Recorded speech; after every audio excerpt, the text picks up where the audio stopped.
സൂറത്ത് റൂമിൽ verse number 22 വഖ്തിലാഫു അൽസിനത്തിക്കും വാൽവാനിക്കും എന്നൊരു statement വരുന്നുണ്ട്. നിങ്ങളുടെ വർണ്ണവൈവിധ്യങ്ങളിൽ പോലും അള്ളാഹുവിന്റെ അടയാളങ്ങൾ ഉണ്ട് എന്നാണ് ഇതിന്റെ മീനിങ്. ഇബ്നു കസീറൊക്കെ പോലെയുള്ള ഖുർആൻ ഇന്റർപ്രിട്ടേഷൻ ഗ്രന്ഥങ്ങൾ നമ്മൾ ക്രോസ് ചെക്ക് ചെയ്യുന്ന സമയത്ത് ഇതിന്റെ ഇന്റൻഷൻ എന്താണെന്നുള്ളത് വളരെ ഡീറ്റെയിൽഡ് ആയിട്ട് നമുക്ക് മനസ്സിലാക്കാൻ പറ്റും. ഓരോ മനുഷ്യന്റെ മുഖരൂപത്തിലുള്ള വ്യത്യസ്തത, നിറത്തിലുള്ള വ്യത്യസ്തത, ശബ്ദത്തിലുള്ള വ്യത്യസ്തത, ഇതിലൂടെയൊക്കെ ശരിക്കും അള്ളാഹുവിന്റെ അടയാളങ്ങളെ കൃത്യമായിട്ട് മനസ്സിലാക്കാൻ പറ്റുന്നുള്ളതാണ്. ഞാൻ വളരെ ഷോർട്ടായിട്ട് ഒരു കാര്യം പറഞ്ഞുതരാം. ഇന്നത്തെ വേൾഡ് പോപ്പുലേഷൻ എന്നുള്ളത് 8.2 ബില്യൺ 820 കോടി ജനങ്ങളാണ്. ഇതുവരെ മരിച്ചുപോയിട്ടുള്ള ആളുകൾ 100 to 110 ബില്യൺ ആണ്. ഇനി ഫ്യൂച്ചറിൽ ജീവിക്കാൻ പോകുന്നതും ബില്യൺ കണക്കിന് മനുഷ്യന്മാരാണ്. ഇവിടെയുള്ള മിറേക്കിൾ എന്താന്ന് വെച്ച് കഴിഞ്ഞാൽ ഇത്രയും കോടിക്കണക്കിന് മനുഷ്യന്മാർ ഇവിടെ വന്നുപോയിട്ടും ഒരു മനുഷ്യന്റെ ഫേസ് പോലും മറ്റൊരു മനുഷ്യന്റെ ഫേസിനോട് എക്സാക്ട് സിമിലാരിറ്റി ഇല്ല എന്നുള്ളതാണ്. ഓരോ മനുഷ്യന്റെ ഫേസും യുണീക്കാണ്.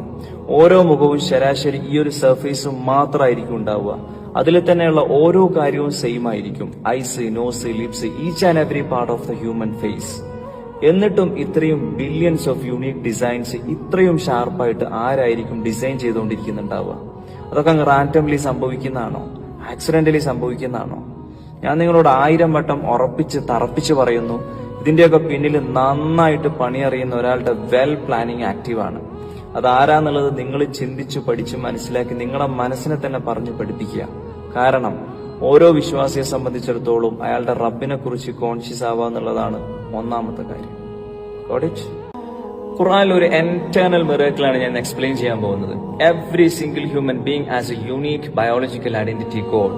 That means finger print identification. വിവരവും വിദ്യാഭ്യാസവും ഇല്ലാത്ത 6ാം നൂറ്റാണ്ടിലേക്ക് വന്നിട്ട് ഖുർആൻ ഈ ഒരു ബയോളജിക്കൽ സീക്രട്ട് റിവീൽ ചെയ്യാന്ന് പറഞ്ഞാൽ തന്നെ അതൊരു അൾട്ടിമേറ്റ് റിവീലേഷൻ ആണ്. നമ്മൾ അങ്ങനെയല്ല എന്ന് വാശി പിടിച്ചിട്ടോ വിമർശിച്ചിട്ടോ യാതൊരു കാര്യവുമില്ല. കാരണം ഖുർആൻ ഓൾറെഡി അത് സ്കോർ ചെയ്ത് കഴിഞ്ഞു.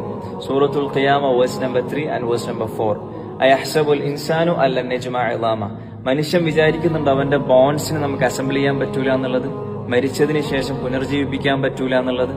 ഇസ്ലാമിനെതിരെ ചില വാദങ്ങളുണ്ട്. അപ്പൊ അതിനെ വളരെ കണ്ണിങ് ആയിട്ട് നെക്സ്റ്റ് ലെവൽ കോൺഫിഡൻസിലാണ് അടുത്ത ആയത്തിലൂടെ അല്ലാഹു തആല കൗണ്ടർ ചെയ്യുന്നത്, ചാലഞ്ച് ചെയ്യുന്നത്. ബല, അതെ, ഖാദിരീന അലാ നുസവ്വിയ ബനാന. അവന്റെ വിരൽ തുമ്പുകളെ പോലും ശരിപ്പെടുത്താൻ, ഫിംഗർ ടിപ്സിനെ പോലും റീക്രിയേഷൻ ചെയ്യാൻ നാം കഴിവുള്ളവനായിരിക്കും. അവന്റെ ബോൺസിനെ നമുക്ക് അസംബിൾ ചെയ്യാൻ പറ്റൂല എന്നുള്ളതാണോ എന്നുള്ള കൗണ്ടറിംഗ് ആണ്. ഇവിടെ നമ്മൾ മനസ്സിലാക്കേണ്ടത് ഫിംഗർ പ്രിന്റ്സ് എന്ന് വെച്ച് കഴിഞ്ഞാൽ ഒരു മനുഷ്യന്റെ one of the best unique identification കോഡാണ്. അത് മണ്ണിൽ ദ്രവിച്ചു കഴിഞ്ഞാൽ ആ ഒന്നുമില്ലായ്മയിൽ നിന്ന് പോലും ഒരു കറക്ഷനും ഇല്ലാതെ എന്റേതായിട്ടും നിങ്ങളതായിട്ടും റീക്രിയേഷൻ ചെയ്യാൻ അള്ളാഹുവിന് കഴിവുണ്ട് എന്നുള്ളതാണ്. ഇവിടെ നമ്മൾ മനസ്സിലാക്കേണ്ടത് ഖുർആൻ ഒരു കോമൺ ടെക്സ്റ്റ് അല്ല.